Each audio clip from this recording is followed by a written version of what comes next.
ఇది కేవలం సమాచారంగా మాత్రమే భావించండి. వైద్య నిపుణులను సంప్రదించండి. మదర్కి బీపీ పెరగడం, జెస్టేషనల్ డయాబెటీస్ రావడం, ఇలా రకరకాల సమస్యలు ఒక పాయింట్ అయ్యాక మొదలవుతాయని చెప్పేసి, దాని సూచనలు బిఫోర్ ప్లానింగ్ ద ప్రెగ్నెన్సీ ఈ తల్లికి ఇలా ఉంటాయని తెలుస్తుందా? తెలిసే అవకాశం ఉంటుంది. అందుకే మనం ప్రీ ప్రెగ్నెన్సీ కౌన్సిలింగ్ అంటాం. అంటే ఎవరన్నా కపుల్ ప్రెగ్నెన్సీ ప్లాన్ చేసుకునేటప్పుడు ఒక హెల్త్ కేర్ ప్రొఫెషనల్ దగ్గరికి వెళ్తే మందుల వాడకం, యాంటీబయాటిక్స్ కొన్ని వాడకూడనివి వేసుకోవడం, ప్రెగ్నెన్సీ డిటెక్ట్ అయ్యే లోపే ఫస్ట్ ట్రైమిస్టర్లోనే ఫర్ ఎగ్జాంపుల్, తర్వాత కాంప్లికేషన్స్కి దారితీసిన కేసెస్ మనకు ఉంటాయండి. అన్ని రకాల మందులు ప్రెగ్నెన్సీలో సేఫ్ కాదు, అది అందరికీ తెలిసింది. అవును. కాకపోతే కొన్ని రకాల మందులు అబ్సల్యూట్లీ కాంట్రా ఇండికేటెడ్, అంటే అస్సలు వాడకూడదు అని ఉంటుంది. ఫర్ ఎగ్జాంపుల్ లేట్ ప్రెగ్నెన్సీ వచ్చింది, లేదు కాంప్లికేషన్స్ డెవలప్ అయ్యాయి, ప్రయారిటీ మామూలుగా తల్లికి ఇస్తారా బిడ్డకి ఇస్తారా, ఇద్దరికి ఇవ్వాల్సిన సందర్భాలే వస్తాయి ఎక్కువ. కానీ ఎక్కువగా ఎవరిని ప్రయారిటైజ్ చేస్తారు హెల్త్ పరంగా? హెల్త్ పరంగా తల్లి ఆరోగ్యం ప్రయారిటీ. తల్లి క్షేమంగా ఉంటేనే.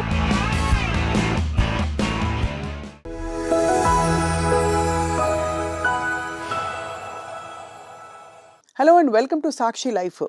గర్భం దాల్చడం, బిడ్డకి జన్మనివ్వడం అన్నది మాతృత్వానికి ఒక చాలా పెద్ద వరం అని ఒకవైపు చెప్తూనే, మరోవైపు తల్లికి బిడ్డకి కూడా ఇది ఒక పునర్జన్మ లాంటిది అని అంటూ ఉంటారు. ముఖ్యంగా తల్లికి, ఎందుకంటే తల్లి ప్రెగ్నెన్సీలో ఎదుర్కొనే ఎన్నో కష్టాలని ఓర్చుకుని ఆ తర్వాత పండంటి బిడ్డని కనడం అంటే ఒక సెంటిమెంట్తో ఒక ఆనందకరమైన పరిణామంగా మనం అందరం భావిస్తాం అక్రాస్ కల్చర్స్. కానీ చాలా ప్రెగ్నెన్సీస్లో కాంప్లికేషన్స్ వస్తూ ఉంటాయి. ఎందుకు వస్తాయి, ఎలాంటి కాంప్లికేషన్స్ వస్తాయి? We have a foetal medicine expert, gynecologist, obstetrician, doctor Malini Sukhayogula from Fernandes hospital. వారితో మాట్లాడబోతున్నాం all about complicated high risk pregnancies. Doctor Malini, నమస్తే అండి. Thank you so much for coming to Sakshi అండి. హై రిస్క్ ప్రెగ్నెన్సీ అంటే మనం మామూలుగా కామన్గా వినేది ప్లసెంటా ప్రివియా ఒకటి, ప్లసెంటల్ అబ్రప్షన్ ఒకటి, ఇంకా ఏమేమి ఉంటాయండి? What kind of complications do women go through? అంటే ఇన్ ఎనీ ప్రెగ్నెన్సీ మదర్కి కానీ బేబీకి కానీ ఆరోగ్య సమస్యలు వచ్చే అవకాశం ఉన్నది అంటే దాన్ని మనం హై రిస్క్ ప్రెగ్నెన్సీగా పరిగణించవచ్చు.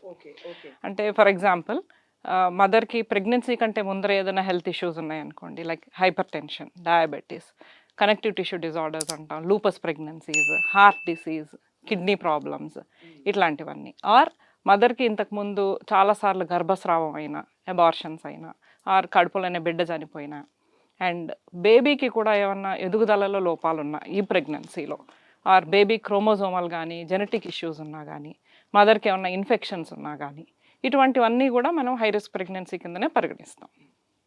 అయితే ఈ హై రిస్క్ ప్రెగ్నెన్సీస్కి ట్రిగ్గర్స్ ఏముంటాయండి?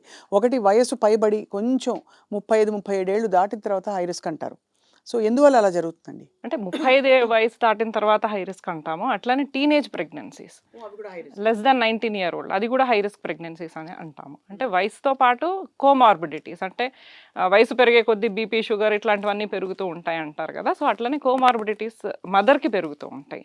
అట్లానే బేబీకి కూడా, అంటే ఇప్పుడు any women is Born with a certain number of eggs, and age పెరుగుతున్న కొద్దీ ఎగ్ క్వాలిటీ తగ్గిపోతూ ఉంటుంది. అండ్ ఎగ్ డివిజన్, సెల్ డివిజన్లో క్రోమోజోమల్ ప్రాబ్లమ్స్ ఎక్కువగా వచ్చే అవకాశం ఉంటుంది. So age 35 and above mostly మదర్కి కోమార్బిడిటీస్ వల్ల కానీ, బేబీకి క్రోమోజోమల్ ప్రాబ్లమ్స్ వల్ల కానీ ఆరోగ్య సమస్యలు వచ్చే అవకాశం ఉంటుంది.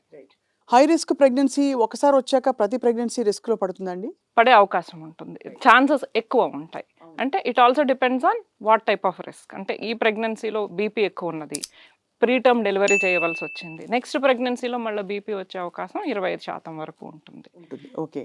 సో అట్లా ఇంతకు ముందు ప్రెగ్నెన్సీ హిస్టరీ కూడా మనకి ఇంపార్టెంట్. సో ఇప్పుడు మీరు చాలా కండిషన్స్ చెప్పారు. అంటే మదర్కి బీపీ పెరగడం, జెస్టేషనల్ డయాబెటీస్ రావడం, ఇలా రకరకాల సమస్యలు ఒక పాయింట్ అయ్యాక మొదలవుతాయని చెప్పేసి, దాని సూచనలు బిఫోర్ ప్లానింగ్ ద ప్రెగ్నెన్సీ ఈ తల్లికి ఇలా ఉంటాయని తెలుస్తుందా? తెలిసే అవకాశం ఉంటుంది. అందుకే మనం ప్రీ ప్రెగ్నెన్సీ కౌన్సిలింగ్ అంటాం. అంటే ఎవరన్నా కపుల్ ప్రెగ్నెన్సీ ప్లాన్ చేసుకునేటప్పుడు ఒక హెల్త్ కేర్ ప్రొఫెషనల్ దగ్గరికి వెళ్తే వాళ్ళ కండిషన్స్ ఏమున్నాయి, సో ఒక ప్రీ ప్రెగ్నెన్సీ క్లినిక్కి వచ్చారంటే మేము వాళ్ళ హిస్టరీ దగ్గర నుంచి క్లియర్గా అడుగుతాము. వాళ్ళకి personal history of any medical disorders ఉన్నదా, వాళ్ళ ఫ్యామిలీలో ఏమన్నా మెడికల్ డిజార్డర్స్ హిస్టరీ కానీ, ఇట్లాగా జెనెటిక్ ఆర్ క్రోమోజోమల్ ప్రాబ్లమ్స్ ఉన్న హిస్టరీ కానీ, ఏమన్నా special babies in the family, or any cancers in the family. కొన్ని హెరిడిటరీ క్యాన్సర్స్ ఉంటాయి. రైట్. సో అట్లాంటివి ఏమన్నా ఉన్నాయా? సో ఫస్ట్ సమగ్రంగా హిస్టరీ తీసుకుంటాము. తర్వాత వాళ్ళకి ఏమైనా సంబంధించి వాళ్ళ హిస్టరీకి సంబంధించి ఏమన్నా బ్లడ్ టెస్ట్లు చేయాలా? రొటీన్‌గా ప్రెగ్నెంట్ ఉమెన్ ప్రెగ్నెన్సీ ప్లాన్ చేసుకునే ముందర వాళ్ళ హెల్త్ కండిషన్ తెలుసుకోవడానికి కొన్ని బ్లడ్ టెస్ట్లు చేస్తాం.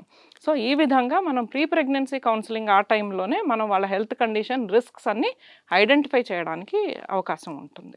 మందుల వాడకం, యాంటీబయాటిక్స్ కొన్ని వాడకూడనివి వేసుకోవడం, ప్రెగ్నెన్సీ డిటెక్ట్ అయ్యే లోపే ఫస్ట్ ట్రైమెస్టర్‌లోనే ఫర్ ఎగ్జాంపుల్ ఇవి తర్వాత కాంప్లికేషన్స్‌కి దారి తీసిన కేసెస్ మనకుంటాయండి? అంటే అన్ని రకాల మందులు ప్రెగ్నెన్సీలో సేఫ్ కాదు. అది సేఫ్ కాదని అందరికీ తెలుస్తారు. తెలిసినది. అవును. కాకపోతే కొన్ని రకాల మందులు అబ్సల్యూట్‌లీ కాంట్రా ఇండికేటెడ్, అంటే అస్సలు వాడకూడనివి అని ఉంటుంది. సో అట్లాంటిది మనం యూజువల్లీ ఇట్లా ప్రీ ప్రెగ్నెన్సీ కౌన్సిలింగ్‌కి వచ్చినట్లయితే మనం ఇదిగో ఇట్లా వాళ్ళేమన్నా మందులు వాడుతున్నారు. Suppose lupus pregnancies, suppose diabetes, వాళ్ళకి యూజువల్‌గా జనరల్ పాపులేషన్‌లో వాడే మందులన్నీ మనం ప్రెగ్నెన్సీలో వాడడానికి అవకాశం, especially diabetes. Only insulin is the safest drug అంటాము ప్రెగ్నెన్సీ వరకు. సో అట్లాంటప్పుడు ముందరే మనం ఆ డ్రగ్స్ని మార్చుకునే అవకాశం ఉంటుంది. ప్రెగ్నెన్సీ ప్లాన్ చేస్తున్నప్పుడు ఇవి సేఫ్ కాదు కాబట్టి మార్చి ప్రెగ్నెన్సీ సేఫ్ మెడికేషన్స్ స్టార్ట్ చేసి then you will plan pregnancy. అది. అట్లా కాకుండా ఒకవేళ ఇట్లాంటి మందులు ఏమైనా వేసుకుంటూ గర్భధారణ జరిగితే కూడా వెంటనే మనం వాళ్ళకి లేదు ఇది హాని జరుగుతుంది, go and get terminated, abortion చేయించుకోండి అని చెప్పాల్సిన అవసరం లేదు. ఇప్పుడు సాంకేతిక పరిజ్ఞానం బాగా పెరిగింది.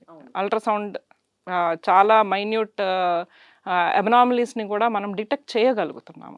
సో వాళ్ళు ఏం మెడిసిన్ వాడుతున్నారు, దానివల్ల బిడ్డలో ఏమి అవయవ లోపాలు ఉండే అవకాశం ఉంది, ఇది మనం లిటరేచర్ రివ్యూ చూసుకొని మనం వాటి కోసం మనం స్కాన్ చేసుకొని we can reassure the mother.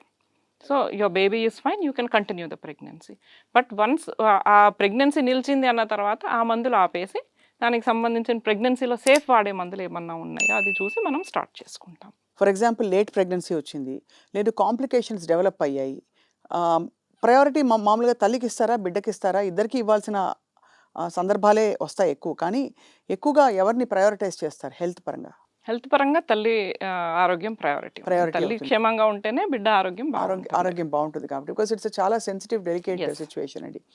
Placenta previa అంటే ఏమిటండి? ప్లసెంటా లోవర్ సెగ్మెంట్లో ఉన్నప్పుడు, అంటే సర్విక్స్ నుంచి 2 సెంటీమీటర్స్ డిస్టెన్స్ కంటే తక్కువ ఉన్నప్పుడు దాన్ని ప్లసెంటా ప్రీవియా అంటాము. ఎందుకు అట్లా ఆ 2 సెంటీమీటర్స్ కట్ ఆఫ్ ఆర్బిటరీ ఎందుకు తీసుకున్నారు అంటే, కాన్పు నొప్పులు వచ్చి సర్విక్స్ ఓపెన్ అవుతున్నప్పుడు ఆ ప్లసెంటా కిందకు ఉంటే అది డిస్టర్బ్ అయ్యి బ్లీడింగ్ అవకాశం ఉంటుంది. సో అందుకని కిందకు ఉంటే బ్లీడింగ్ రిస్క్ ఉంటుంది కాబట్టి ప్లసెంటా ప్రీవియా అంటాం. రైట్.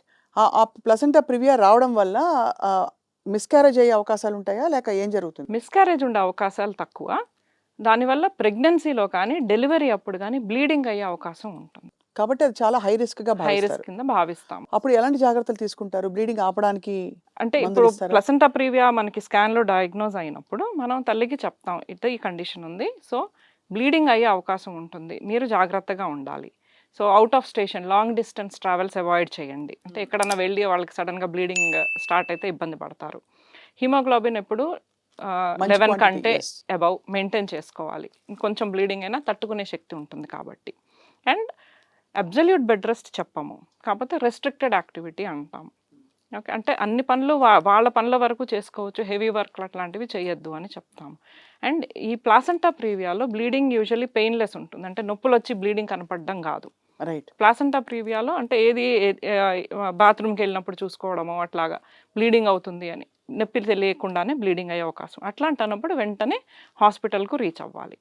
ఒకవేళ హాస్పిటల్కి రీచ్ అయిన తర్వాత మేము ఎగ్జామిన్ చేసినప్పుడు నెలలు నిండినాక more than 34 or 37 weeks and bleeding హెవీగా ఉంది అంటే we will directly plan delivery. అవును. ఒకవేళ నెలలు నిండలేదు అంటే మనము అంటే తల్లికి ఎంతవరకు బ్లీడింగ్ అవుతుంది, ఎంత సివియర్గా బ్లీడింగ్ ఉంది, కొంచెం వెయిట్ చేసి బేబీకి ఏమన్నా ఆ మెచ్యూరిటీ బెనిఫిట్ ఇవ్వగలుగుతామా. ఓకే, ఇప్పుడు ప్రీటర్మ్ డెలివరీస్ అంటే బేబీ లంగ్ మెచ్యూరిటీ కోసం ఇంజెక్షన్స్, బెట్నసాల్ అనే ఇంజెక్షన్ ఇస్తాము. అట్లానే 32 వారాల కంటే తక్కువ ఉంటే బేబీ సెరిబ్రల్ పాల్స్ అనే కాంప్లికేషన్ తర్వాత రాకుండా ఉండడానికి మెగ్నీషియం సల్ఫేట్ అనే ఇంజెక్షన్ ఇస్తాము. సో వీటన్నిటికీ మనకి ఆ టైం ఉందా లేదా. అది అంటే బేసిక్గా బేబీకి అందవలసిన పౌష్టికాహారం అందదు అలా బ్లీడింగ్ అవ్వడం వల్ల.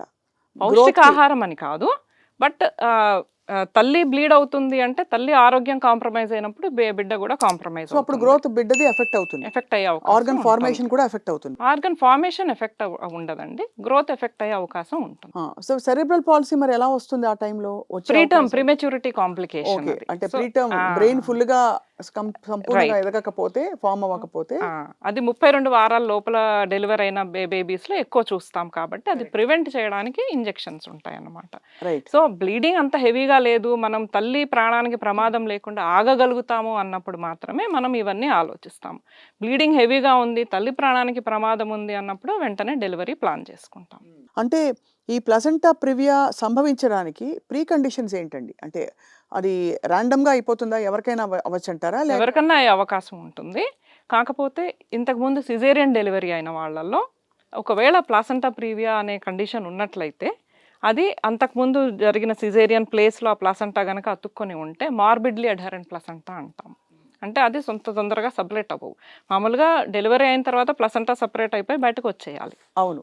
అట్లా కానీ ఇంతకుముందు జరిగిన సిజేరియన్ ప్లేస్లో ఈ ప్లాసెంటా ప్రీవియా వెళ్ళి అతుక్కున్నది అంటే మార్బిడ్లీ అడ్హరెంట్ ప్లాసెంటా సపరేట్ అవ్వదు, బ్లీడింగ్ ఎక్కువ అవుతుంది, తల్లి ప్రాణానికి రిస్క్ ఉంటుంది.